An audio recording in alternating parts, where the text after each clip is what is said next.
ఓం ఈ మధ్యకాలంలో వచ్చే కేసెస్ ఏవి ఎక్కువగా వస్తుంటాయి, ఏవి ఎక్కువగా మీకు ఇదవుతుంటాయి? అంత చేతులు ఎత్తేసిన కేసులు సపోజ్ హెల్ప్లెస్ కేసెస్ మా దగ్గరకు వస్తాయి. ఇప్పుడు రుమటైడ్ ఆర్థరైటిస్ ఉంటది. రుమటైడ్ ఆర్థరైటిస్ లో వాళ్ళు కార్టిజాన్ స్టెరాయిడ్స్ పెట్టుంటారు, ఇంకా వీక్ అయిపోయి కిడ్నీ ప్రాబ్లం వచ్చి వాళ్ళు వస్తారు రిఫరెన్స్ పెయిన్స్ తగ్గాలని చెప్పి. బ్యాక్ పెయిన్ లో lumbar spondylitis, disc prolapse, sciatica వాళ్ళు అట్లా నెంబర్ ఆఫ్ కేసెస్ వస్తాయి. సమస్యలకు 100% ట్రీట్మెంట్ గ్యారంటీ. 20 సంవత్సరాల ఎక్స్పీరియన్స్ కలిగిన అంతర్జాతీయ హోమియో వైద్యులు డాక్టర్ బెల్లంకొండ నాగేశ్వరరావు గారి ఆధ్వర్యంలో హోమియో ద్వారా 100% ట్రీట్మెంట్. For appointments 8121998560. మీ ఆరోగ్యం మా భరోసా. గణాధిపతయే నమః. ఓం గురుభ్యో నమః. ఓం శ్రీమాత్రే నమః. పరమేశ్వర స్వరూపమైనటువంటి జ్యోతిష, వాస్తు మరియు ఇతర అనేకమైనటువంటి శాస్త్రములను మనకు అందించినటువంటి మహర్షులకి నమస్కారం. హయగ్రీవ హయగ్రీవ హయగ్రీవేతియో వదేత్ తస్య నిస్సరతే వాణి జనుకన్యా ప్రవాహవత్. అరుణాం కరుణాతరంగితాక్షీం ధృతపాశాంకుశపుష్పబాణ చాపాం అనిమాదివిరావృతాం మయూకైః అహమిత్యేవ విభావయే భవానీం. శ్రీమాత్రే నమః. ప్రేక్షకులందరికీ కూడా ఆ యొక్క లలితాంబిక అమ్మవారి యొక్క అనుగ్రహం పరిపూర్ణంగా కలగాలని మనస్ఫూర్తిగా కోరుకుంటూ ఈరోజు మనం చెప్పుకోబోయేటువంటి టాపిక్ ఏమిటి అంటే, మనకి చూడండి, పితృపక్షాలలో పితృదేవతా సంబంధంగా చేస్తూ ఉంటాం. అదేవిధంగా రాహువు గనక మీనరాశిలో కానీ అదేవిధంగా ధనస్సు రాశిలో కానీ సంచరించేటప్పుడు ముఖ్యంగా దేశ ప్రజలందరూ కూడా పితృదేవతా సంబంధించింది చేసుకోవాలి, గుర్తుపెట్టుకోండి. అది ఒక్కొక్క లగ్నం బట్టి, ఒక్కొక్క రాశిని బట్టి ఒక్కొక్క రోజు చేసుకుంటే మరింత మంచి ఫలితాలు ఉంటాయి.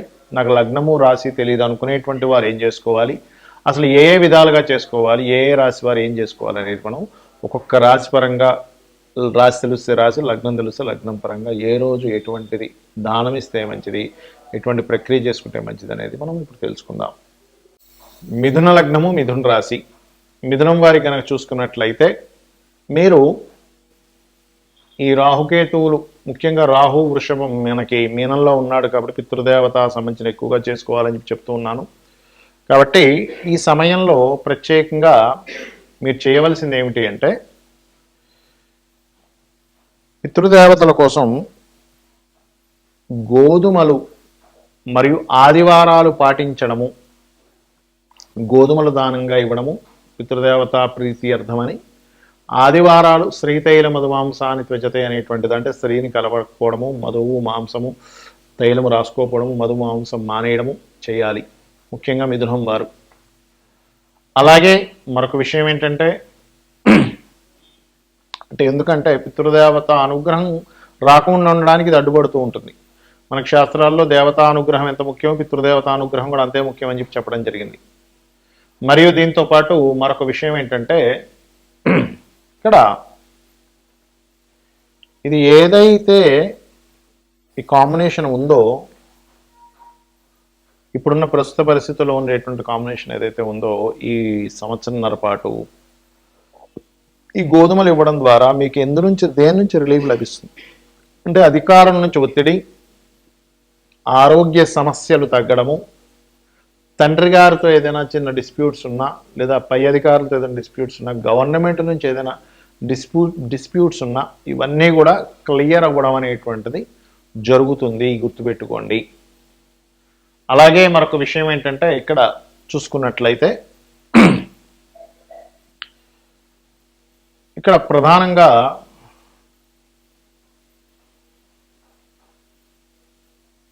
సహజంగానే ఈ 5వ స్థానంలో కేతు ఉన్నప్పుడు ఈ 4వ స్థానంలో కేతు ఉన్నప్పుడు ఏంటంటే, దశమంలో రాహు ఉన్న 4వ స్థానంలో కేతు ఉన్నప్పుడు, దశమంలో రాహు ఉన్నందుకు విదేశీ ధనయోగాలు, విదేశీ ఉద్యోగ యోగాలు ఇస్తాడు. మంచి ఏమిటి అంటే, కాకపోతే ప్రాపర్టీ రిలేటెడ్ సంబంధించిన వాటిల్లో ఇన్వెస్ట్మెంట్స్ చేసేటప్పుడు, ప్రాపర్టీ రిలేటెడ్ సంబంధించిన, ఎడ్యుకేషన్ రిలేటెడ్ సంబంధించిన, తల్లిగారి ఆరోగ్య సంబంధించినటువంటి విషయాల పట్ల మాత్రం కాస్త జాగ్రత్త వహించాలి అనేటువంటిది చూపిస్తుంది. ఇప్పటి వరకు నేను చెప్పినటువంటిది ఏదైతే ఉందో, పర్టికులర్గా మీకు లగ్నము తెలుసండి లేదా రాశి తెలుసండి అన్నప్పుడు, మరి లగ్నము రాశి తెలియని వాళ్ళు ఏమిటి? సహజంగా పితృదేవత సంబంధించినటువంటిది మనకు శాస్త్రాల్లో ఏంటంటే, మనకు దేవత ఎంత అవసరమో పితృదేవతలు కూడా అంతే అవసరం, ఇంకా ఎక్కువ అవసరం చెప్పాలంటే. కాబట్టి ఈ రాహు యొక్క సంచారం మీనరాశిలో సంవత్సరంన్నర పాటు ఉంటుంది కాబట్టి ఈ సంవత్సరంన్నర పాటు కూడా ప్రతి అమావాస్యకి స్వయం పాకం ఇవ్వండి ఒకటి. రెండవది, మీకు స్వయం పాకం మీరు ఎక్కడో ఏదో విదేశాల్లో ఉన్నారు, ఇవ్వలేకపోతున్నారు, అప్పుడు ఏమిటి పరిస్థితి? ఇండియాలో మీ వాళ్ళు ఉంటారుగా, వాళ్ళతో మీ పేరు మీద ఇప్పించవచ్చు ఎవరైనా. రెండవది. ఇక మూడవది ఏమిటంటే, కొంతమంది ఏమండి నేను స్వయం పాకం ఇవ్వడానికి ఇండియాలో కూడా ఎవరు లేరని ఒక్కడనే ఉన్నప్పుడు ఏమిటి, నువ్వులు తీసుకొని చక్కగా పితృదేవతల కోసమని వదలవచ్చు. మూడవది. అయితే ఇక్కడ ఇప్పుడు మనం చెప్పుకున్నది ఏదైతే ఉందో ఇవన్నీ యాజ్ ఇట్ ఈజ్ ఇలాగే జరుగుతాయా, దీంట్లో ఏదైనా మార్పు ఉంటుందా అంటే ఒకటి గుర్తుపెట్టుకోండి, మీ పూర్వజన్మలో చేసుకున్న పుణ్యం మిమ్మల్ని కాపాడుతూ ఉంటుంది. ఏదైనా ప్రపంచవ్యాప్తంగా దేశవ్యాప్తంగా ఈ గోచారాల గ్రహాల యొక్క మార్పులు వచ్చినప్పుడు, కాలంలో మార్పులు వస్తున్నప్పుడు మీ పుణ్యము పూర్వజన్మలో చేసిన పుణ్యము లేదా ఈ జన్మలో చేస్తున్నటువంటి పితృకార్యాలు కావచ్చు, దేవతా కార్యాలు కావచ్చు కాపాడుతూ ఉంటాయి. అది ఏ ఏ రకాలుగా? గోసేవ చేయడం ద్వారా, గోశాలకు వెళ్ళి గోవులకి ఏదైనా తినిపించడం ద్వారా, ఆలయాలకి ఏదైనా చేయడం ద్వారా, అంటే మీ డొనేషను, మీ యొక్క సహకారము, మీ యొక్క శ్రమ ఏదైనా అక్కడ పడడం ద్వారా. మూడోది ఏమిటి అంటే, వీటన్నిటికంటే ముఖ్యంగా అనాథ శవానికి ఏదైనా మీ వంతు సహాయం చేయడం ద్వారా, తెలిసిన వాళ్ళ ఇంట్లో ఎక్కడైనా సరే గతించారు ఎవరైనా, అక్కడికి వెళ్ళి మీ వంతుగా మీరు ఏదైనా సహాయం చేయడం ద్వారా ఈ యొక్క దోషం అనేటువంటిది పూర్తిగా పోతుంది, గుర్తుపెట్టుకోండి. అయితే ఇవన్నీ ఒక ఎత్తు, మన జన్మజాతకంలో ఉండేటువంటి గ్రహాల యొక్క స్థితి ఒక ఎత్తు, మనం జన్మించినప్పుడు లగ్నం ఏమిటి, నక్షత్రం ఏమిటి, ఏ గ్రహం ఎక్కడ ఉండి ఎటువంటి ఫలితాలు ఇస్తుంది, మనకి ఎటువంటి అద్భుతమైనటువంటి యోగాలు ఉన్నాయి, ఎటువంటి వాటి వల్ల మనం జీవితంలో చక్కగా మనకు కలిసి రావడం జరుగుతుంది అనేటువంటిది ప్రధానంగా కూడా తీసుకోవాలి. అలాగే మరొక విషయం ఏంటంటే, ఇక్కడ గమనించుకున్నట్లయితే, దీంతో పాటు చూసుకున్నట్లయితే